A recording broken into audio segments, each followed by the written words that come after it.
Olá, tudo bem com você? Nesta edição vamos falar sobre o aumento do número de DSTs entre os jovens brasileiros. De acordo com dados do Ministério da Saúde, nos últimos anos, o número de casos de HIV passaram de 16,2% para 33,1% em um grupo de 100 mil habitantes entre as idades de 20 a 24 anos. O HIV representa apenas uma das DSTs comuns entre os jovens: hepatite C, gonorreia, sífilis, herpes genital, HPV, clamídia e outras doenças têm crescido nas estatísticas entre os jovens brasileiros. E quem vai falar sobre o assunto é o professor Marcos Vinícius, do curso de Biomedicina aqui da FASB. Professor Marcos Vinícius, seja bem-vindo ao nosso programa. Eu que agradeço, Janaína, a oportunidade de estar participando do programa Entre Linhas aqui da FASB. Professor, o que são DSTs? Na realidade, DSTs, são doenças sexualmente transmissíveis, e que o contágio se dá pelo contato de fluidos biológicos de pessoas contaminadas. Que fluidos são esses? Os fluidos podem ser o líquido pré-ejaculatório, no caso do sexo masculino, lubrificante vaginal, no caso da mulher, e o sêmen, também no caso do homem. Um dado importante, ou uma informação importante, é que a Organização Mundial da Saúde, a OMS, tem recomendado a substituição da nomenclatura. Hoje em dia é pouco comum nós escutarmos DST, foi substituído por IST, que é infecções sexualmente transmissíveis. Qual a diferença? Porque na realidade o paciente, não é o indivíduo, ele pode ser portador do vírus, bactéria, protozoário e na realidade não desenvolver nenhuma característica clínica da doença. Então nós podemos considerar ele como um infectado, não como um doente. Mas é muito bom salientar também, Janaína, que por mais que o paciente ele não tenha a clínica evidente, ele é um potencial transmissor da doença. Professor, e qual a provável causa do aumento dos números de jovens infectados com DSTs aqui no Brasil? Sem sombra de dúvida, a imprudência. Não é porque a técnica mais eficiente e eficaz para o combate das DSTs é o uso do preservativo. Hoje em dia, nós temos os PSFs, que é o posto de saúde da família em todas as localidades, e que disso dispõe de preservativos de forma gratuita, seja ele masculino ou seja ele feminino. Então, eu acredito que o grande índice vem aumentando, os grandes índices vêm aumentando justamente pela não utilização dos preservativos. E, professor, quais são os tipos de DSTs mais comuns? Bom, o tipo de DST mais comum, Janaína, é a clamídia, que é uma DST um pouco comentada, pouco falada. É uma DST de cunho bacteriológico, é causado por uma bactéria, que é a Chlamydia trachomatis, e que tem uma clínica muito parecida com a gonorreia e com a sífilis. Mas nós temos outras também, no caso, sífilis, que é bastante difundido e que houve um crescimento gritante nos últimos anos, principalmente entre o público jovem.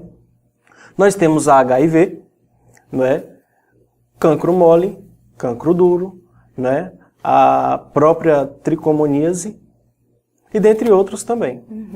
Professor, e os sintomas mais comuns?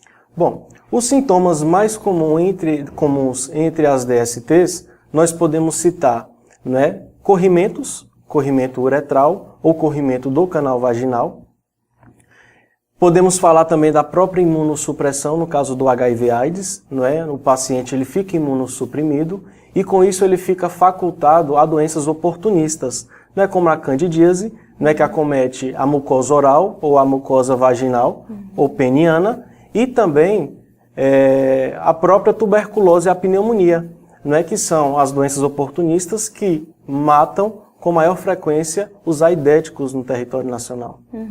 Professor, e qual a melhor forma de fazer sexo seguro? Quando nós falamos de prevenção, sinônimo é preservativo. Técnica é o procedimento mais antigo, e ainda continua sendo mais eficaz, porque é justamente essa prática que impede a troca de fluidos biológicos, e são esses fluidos que promovem e provocam a infecção do indivíduo. E professor, é possível estar contaminado com alguma dessas DSTs e não perceber? Sim, sem sombra de dúvida. Como eu já havia comentado, as pessoas elas podem estar infectadas e não ter a clínica evidente da doença, No caso, por exemplo, do HIV. O HIV, os primeiros sintomas, né, iniciam a partir do 3º mês, né, mas como são sintomas muito comuns, né, e que aparenta resfriado, dificilmente é evidente, né, que é o caso, né, de dores na garganta, febre, estado febril, perca de peso injustificável, né, então acaba que a pessoa ela pode sim estar contaminada com a DST, transmitir para outras pessoas e nem sequer se dar conta que está contaminado. Verdade. E isso é um problema, né, uma preocupação em todos os profissionais da saúde. São justamente esses casos assintomáticos. Professor, toda camisinha é segura na prevenção de DST? Sem sombra de dúvida. Agora é importante salientar que existe um órgão, não é, do governo federal, que é o Inmetro, em que ele verifica a qualidade do produto. Então é sempre bom falarmos disso, não é? Que dá preferência, ou seja, usar somente preservativos que tenham o selo do Inmetro. Né? E esse selo do Inmetro ele fica evidenciado na embalagem do produto. Professor, o que pode acontecer quando não se trata uma DST? Bom, o que pode acontecer é desde da morte, né, o óbito do paciente, até mesmo a infertilidade. Não é? No caso do HIV, né, pode, se não tratado, como eu já falei anteriormente, levar a doenças oportunistas, no caso de tuberculose, né, no caso de pneumonias, e em mulheres em outras DSTs podem levar à infertilidade, né, porque promove a DIP, não é, que é a doença inflamatória pélvica, que promove a infertilidade da mulher e no homem também. Então vai desde problemas extremamente graves, né, que é o óbito, até um pouco mais simples, né, que são administráveis. Professor, qual a especialidade médica deve ser consultada em caso de suspeita de contaminação? Certo. A especialidade mais indicada seria o infectologista, né, um médico que estuda, não é, e que trata infecções, inclusive as DSTs. Mas uma segunda opção, Janaína, nós podemos falar do ginecologista no caso da mulher e também nós podemos falar do urologista em casos de homem. Professor, e qual a diferença entre HIV e AIDS? Na realidade, o HIV, né, a pessoa está presente no corpo da pessoa o vírus e ela ainda não desenvolveu a clínica da doença. Não é como eu comentei anteriormente. Essa clínica ela pode se evidenciar de 3 meses, mas ela pode levar até 15 anos. Agora, o aidético, né, a pessoa que possui a AIDS, ela já é uma doença crônica, ela já é portadora do vírus há algum tempo, e nisso ela já desenvolveu toda a característica clínica da patologia. Professor, e quais são os sintomas do HIV? Quanto tempo depois da contaminação eles podem aparecer? Os sintomas iniciais, como eu falei para você, Janaína, vai, né, de febres constantes, inicialmente febres constantes, dores, né, na garganta, o aumento dos gânglios linfáticos, perca de peso injustificada. Isso é no primeiro trimestre. Posteriormente, vai se evoluindo e a imunossupressão acontece, né, que é quando todas as células de defesa entram em colapso. E o indivíduo ele fica susceptível a doenças oportunistas, né, no caso da pneumonia, da tuberculose, da própria candidíase, ou então até mesmo outras DSTs. Professor, para encerrar nossa entrevista, onde deve ser solicitado o teste de HIV?